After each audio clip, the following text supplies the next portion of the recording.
not steamy windows today, we're sliding windows today. So we are on our Range Rover Classic. There we go. And we're going to do a few things. We are going to show you how to remove this catch. We're going to strip down the catch, show you the component parts. They're super pricey, aren't they, Alicia? Yeah. They're like hen's teeth. Maybe we should remake them, or at least make these caps. If you know where they're available, let me know. If you need to make them, let me know also. Right, so we have just dismantled the other side. Now, the problem we've got on our Range Rover Classic is these windows, they're sort of vibrating. So we thought we'd take it all out. But my trims at the bottom don't look too bad. The old French fire service looked after this baby pretty well. Right, first thing I'm going to do is I'm going to clean these tracks out. Now, WD-40 seems to work all right to clean these tracks out because he's getting a bit of a pig to slide. All right, if that's a crime, let me know. But it seems to work all right. Oh, look at that! We got some motion going on. Right. The second thing, so we'll do the strip down of the catch, but basically you've got a bottom one you've got to remove and a top one, and we'll do that in the workshop because the lighting and everything is much better. But right, so the problem I think I've got is this weather strip here. Okay, you can see this black weather strip here, which is fixed to the fixed rear pane of glass, and it obviously clamps round it somehow.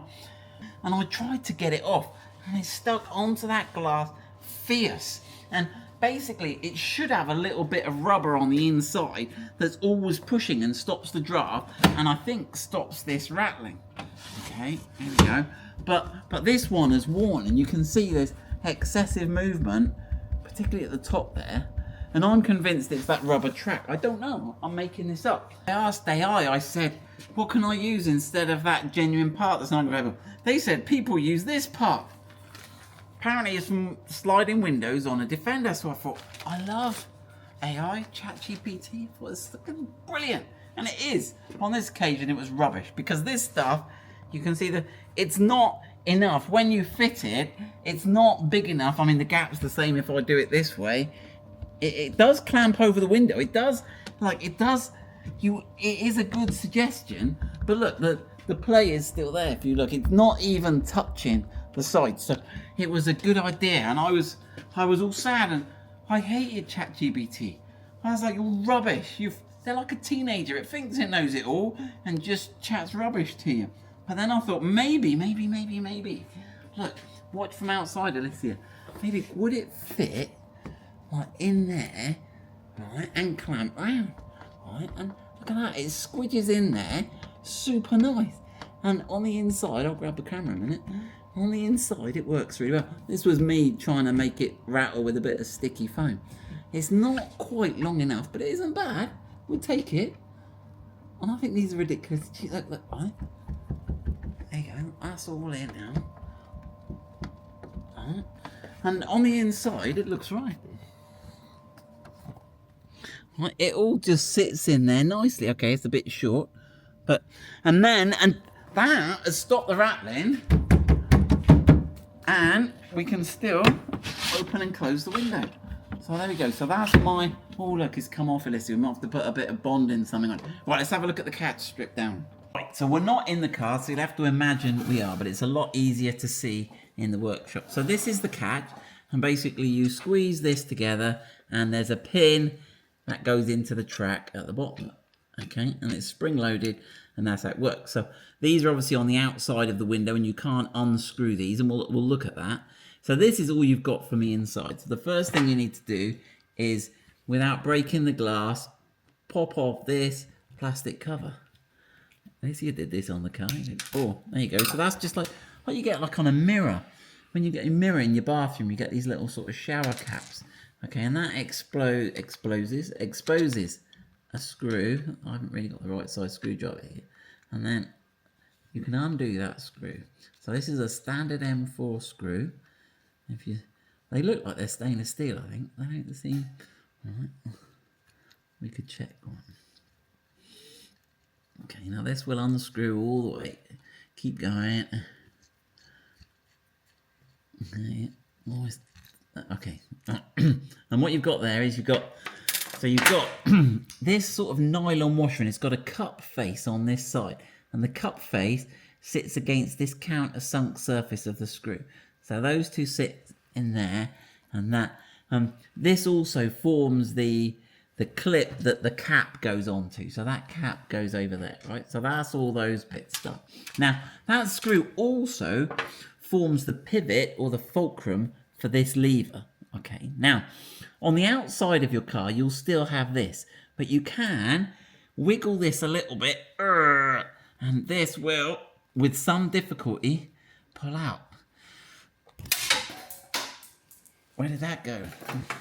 So this is the bit you'll get out. Now notice you can't turn this because it's got a flat on here and a flat on that side. So that is so it can't be undone from the outside. You can't undo that from the outside. So that will take a bit of pulling out. And again, you probably want to get some WD-40 or something soaking on that. But it's into plastic, so it shouldn't be too bad. Right. So now we've got that. Now, the top bit here, okay, this is, so it's still attached to your windscreen at this point. Now, there's a tiny hole here.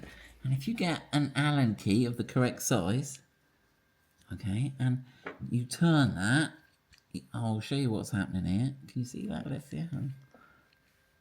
Sort of. Sort of. Is that the right size? Yeah. Oh, there we go. We got it. All right, and then you should be able to undo this little screw here. Okay. And he will come out. He's not as long. Okay. Right, now you could leave him in there for now. And then you can pull this one out from outside. Okay, that's that. And those two are exactly the same. They've got flats. Okay, and then you can remove this off the window then. Now be careful because you've still got that screw in there. How did you get that screw, or did it stay in there, Alicia? It just came out when this came out. It just came out. How did you get it back in? That's a right kerfuffle there, isn't it? All right, but yeah, so he will come out. Look, there's the screw. So careful with that. That's the Allen head screw. Right. Now you've got a spring in here, and you've also got this pin, and you've also got the cap, haven't you? So there's this bit on the top is a cap. So if you just lift it up, that little cover cap comes off. Okay, and if you keep going, this all comes out. Now the spring, this pin is in here, so we've got to get that pin out. Right.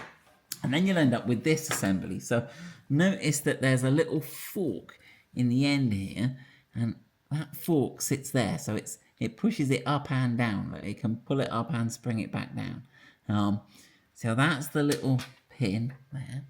And then on the back, you've got this spring. So this spring it's got a big diameter. It's sort of conical in overall shape. And the small bit goes in there, and it just sort of wedges in there, which helps. This is the fulcrum point where your M4 bolt goes through. Now, when you reassemble it, you've got there's actually, if I can get the light right, there's actually a recess for it to sit in here. Let me get a light on that. Right, so you can see there is a little cut out here, a little groove, hopefully you can see. And that's where the back of the spring needs to be in that place. So I'll do a quick reassembly as best we can. Right, so I think you need to take this, you need to put the plunger in, okay? You need to jam the spring, and he should jam in there. Okay, I'm trying not to get my fingers in the way so you can film it. Then you've got to lower this, get this the right way around, and we're looking for the pin coming through that hole. So we guide that. It needs to be fairly square. Right, we need to push it into the corner. Let's have a look. We might see can we just be able to see the pin come in there? Right, and then what you need to do is you need to push the spring down at the back here. Sorry, it's a bit dark in the workshop today. And then that should click into its little recess. Okay. And then when that's clicked in its recess, you should be able to you should feel it springing correctly.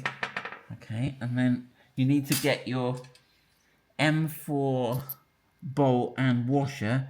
Make sure you're going from the correct side. And you're looking for your fulcrum. You've got to look through that hole for your fulcrum to line up. And then when they all line up, you can put your washer through. And there you go. And then you've got your spring loaded plunger all working. If you get it right, you can just check in there that the spring is located. The big end of the spring is located in that groove. Otherwise, it's going to be weird. It's going to ping out on you. So there you go. That's all. It still makes a bit of a crunchy noise, but that's all good. And then you can reassemble that onto your window and you're good. So I'll put the part numbers for these on the screen now. They're different left and right, and they are unbelievably rare apparently. Yeah, I could sell the catches off the car for half what I paid for the car. I think it should have a little gasket. I've got the remains of something here, and that seemed to sit there. Now whether it sat, which side of those bits it sat, I don't know. We might have to remake that. Right, and then obviously, yeah, you can put your cap on and everything. Yeah, let me know if you know where we can buy these. The parts catalogue doesn't list the screws, the caps. It doesn't list any of that separately. It's just all one. You have to buy that as one assembly, and they're no longer available from Land Rover. So there we go, Range Rover Classic. Let's keep them going.